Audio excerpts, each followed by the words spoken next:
Hello, আসসালামু আলাইকুম। আজ আমি শুটকি মাছ রান্না করব, লইট্টা শুটকি মাছ বেগুন দিয়ে রান্না করব। তো মাছগুলোর ফোর আর মাথাটা খুব ভালোভাবে পরিষ্কার করে নিয়েছি কেটে। এখন গরম পানি দিয়ে এটা ধুয়ে নেব ভালোভাবে। আমি শুটকি মাছগুলো খুব ভালোভাবে ধুয়ে পরিষ্কার করে নিয়েছি, ছোট ছোট করেছি, গরম পানি দিয়ে ধুয়ে নিয়েছি। এখানে শুটকি মাছের সব মশলা নিয়ে নিয়েছি।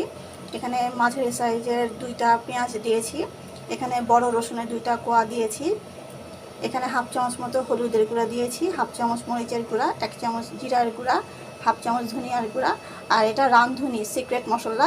এই মশলাটা দিলে বেশি সুন্দর লাগে শুটকি মাছ খেতে। এটা আমি হাফ চামচেরও কম দিয়েছি। আর হাফ চামচ মতো লবণ দিয়েছি, এখানে হাফ চামচ রসুন বাটা দিয়েছি। এখানে শুটকি মাছের মধ্যে দেওয়ার জন্য বেগুনগুলো কেটে নিয়েছি, আর এখানে মরিচ নিয়ে নিয়েছি 10টা। এখন আমি শুটকি মাছগুলো ভেজে নেব। মাছগুলো দিয়ে দিচ্ছি আমি।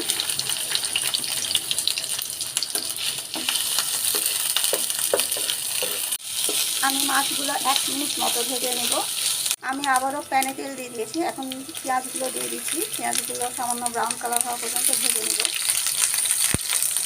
পেঁয়াজগুলো ব্রাউন কালার হয়ে এসেছে। এখন আমি একে একে সব মশলাগুলো দিয়ে দেব। হলুদের গুঁড়া, মরিচের গুঁড়া, জিরা, ধনিয়া, রাঁধুনি, রসুন বাটা আর লবণ, কিছু কাঁচামরিচের ফালি। এখন আমি এই মশলাটা ভালোভাবে কষিয়ে নেব।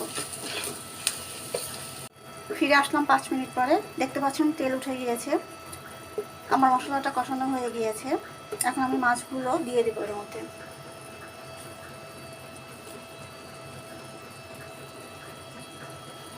মাছগুলো দিয়ে সুন্দরভাবে কষিয়ে নেব।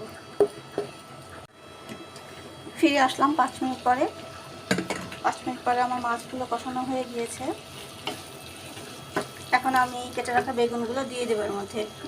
বেগুনগুলো দিয়ে কিছুক্ষণ সময় কষিয়ে নেব। বেগুন যেহেতু নরম, বেশিক্ষণ সময় আমি কষাবো না, 2 মিনিটের মতন কষিয়ে নেব, যাতে বেগুনের কাঁচা গন্ধটা চলে যায়। 2 মিনিট পরে আমরা ফিরে আসলাম। বেগুন দিয়ে কষানো হয়ে গিয়েছে। এখন আমি সিদ্ধর পানি দিয়ে দেবো এর মধ্যে। 1 কাপ মতো পানি দিয়ে দেবো এর মধ্যে। পানি দিয়ে কিছুক্ষণ সময় আমি সিদ্ধ করে নেব।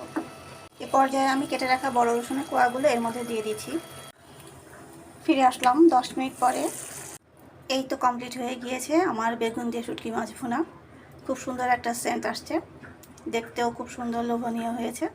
তো সবাইকে ধন্যবাদ আমার ভিডিওটা দেখার জন্য। ভিডিওটা ভালো লাগলে সবাই প্লিজ লাইক, কমেন্ট, শেয়ার করবেন, আর আমার চ্যানেলটাকে সাবস্ক্রাইব করে রাখবেন। আসসালামু আলাইকুম।